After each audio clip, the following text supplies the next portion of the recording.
Olá, doutor Alessandro. Saudações à nossa audiência. Bom, a legislação penal brasileira define o golpe de Estado como a deposição do governo legitimamente constituído por meio de violência ou grave ameaça. E, por ora, o que foi revelado pelas investigações não se enquadra nessa tipificação legal e nem remotamente. Na reunião de 5 de julho de 2022, que segundo alguns aí tratava de uma trama golpista, o ex-presidente se manifestou explicitamente contra o uso ilegal da força e a ruptura institucional. Então, aspas aqui para o senhor Jair Bolsonaro. Ninguém quer virar mesa, ninguém quer dar o golpe. Não é providência de força, não. Não é dar tiro ou botar a tropa na rua, tocar fogo, metralhar, não é isso. Bom, vale lembrar que essa reunião foi uma reunião gravada e foi atendida aí por autoridades das Forças Armadas, por ministros, por parlamentares e assessores. E se esse encontro configurasse uma agressão à democracia, se o conteúdo dessas falas atestasse realmente que estava em curso um golpe de Estado, então todos esses servidores públicos prevaricaram. Ou seja, eles descumpriram o seu dever legal de comunicar a potencial ocorrência de um crime à autoridade competente e incorreram eles próprios em um delito. É o que se extrai aí do artigo 66 da Lei de Contravenções Penais, do artigo 116 da Lei dos Servidores e dos artigos 327 e 319 do Código Penal. Curiosamente, a Polícia Federal não fala em prevaricação e ninguém foi implicado por esse motivo até o momento. Da mesma forma, se as reuniões e as minutas posteriores ao período eleitoral tivessem uma natureza criminosa, todos os depoentes deveriam ser processados pelo mesmo crime de prevaricação. Mas percebam aí que nenhuma autoridade militar, nenhuma autoridade política denunciou os fatos que estão sendo investigados. Ou seja, entre dezenas e dezenas de pessoas investidas em altos cargos, ninguém identificou que estava em curso uma conduta criminosa. E por que isso?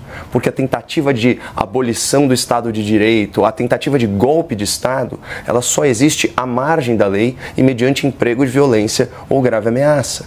O que aparentemente ocorreu, como se extrai do conteúdo da minuta apócrifa e dos depoimentos, foi uma consulta às autoridades militares sobre a utilização de dispositivos constitucionais em reação às supostas ilegalidades no processo eleitoral, principalmente o alegado desrespeito ao princípio da moralidade.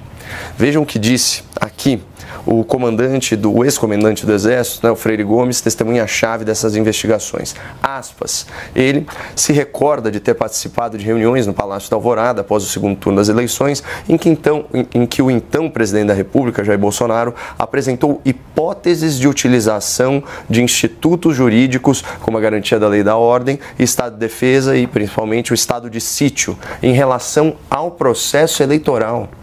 Então, vale lembrar que o estado de sítio pressupõe a oitiva do Conselho de Defesa e do Conselho da República e depende aí da anuência do Congresso Nacional. Ou seja, seria necessário o aval de centenas de representantes eleitos pelo povo.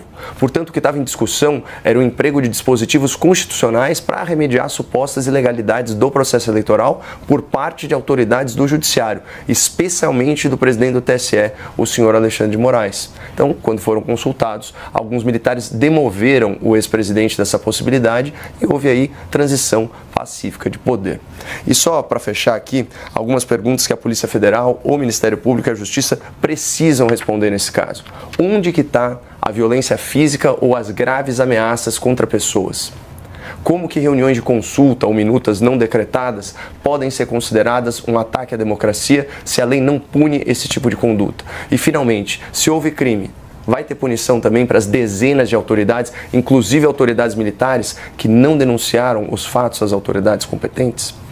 Ter mais prerrogativas ou direito de estar na presidência da educação do que o deputado mais bem votado e também o deputado jovem, que passou há pouco tempo pelo próprio processo de educação, né, do sistema de ensino do nosso país.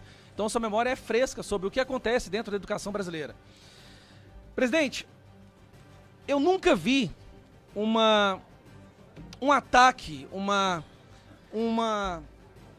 tanta raiva, tanto ódio contra a indicação de um presidente de uma comissão como essa aqui da educação.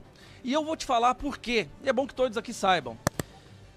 Existe uma ideologia que permeia o sistema de ensino brasileiro, que sabe que para eles continuarem existindo, tem que continuar havendo a doutrinação, a violência ideológica, o sequestro da mente dos nossos filhos dentro do sistema de ensino brasileiro. Essa ideologia sabe que sem essa doutrinação, sem essa violência ideológica, eles não permeariam, eles não existiriam por muito tempo. E o senhor representa um obstáculo para esse projeto. De todos os projetos tentados a serem implementados no Brasil pela esquerda, o único que funcionou perfeitamente, presidente, foi o projeto para a educação. E aí eu vejo alguns parlamentares gritando como se estivessem preocupados com a educação do nosso país, mas eu não vi ano passado ninguém demonstrar nenhuma raiva, nenhuma indignação com notícias como essa, presidente. Brasil cai em ranking mundial de educação em matemática e ciências e fica estagnado em leitura. O país teve novamente um dos 10 piores desempenhos do mundo em matemática, no PISA de 2018. O engraçado é que no Plano Nacional de Educação, que eles querem enfiar a goela abaixo, isso aqui não é mencionado nenhuma vez, nem sequer uma vez. Não falaram nada na Comissão de Educação sobre o fato de 2/3 dos brasileiros de 15 anos sabem menos que o básico em matemática. Menos que o básico. Talvez a única coisa que eles aprendam é apertar o 13 nas urnas. Não falaram nada e nem demonstraram indignação quando 38% dos universitários são analfabetos funcionais. Meus amigos, eu vou repetir, 40% de universitários são analfabetos funcionais. Não sabem interpretar um parágrafo, mas sabem o que é ideologia de gênero, sabem lutar contra o patriarcado opressor, sabem lutar contra o machismo e sabem ficar pelado no centro de uma faculdade para receber os calouros. Não falaram... Tá vendo como eu acertei o nervo ciático, pessoal? Você tá vendo? Não falaram nada do fato de 7 em 10 alunos no Brasil não sabem o mínimo de matemática. 7 em 10, 70% dos alunos não sabem o mínimo de matemática. O mínimo. Mas vamos lá.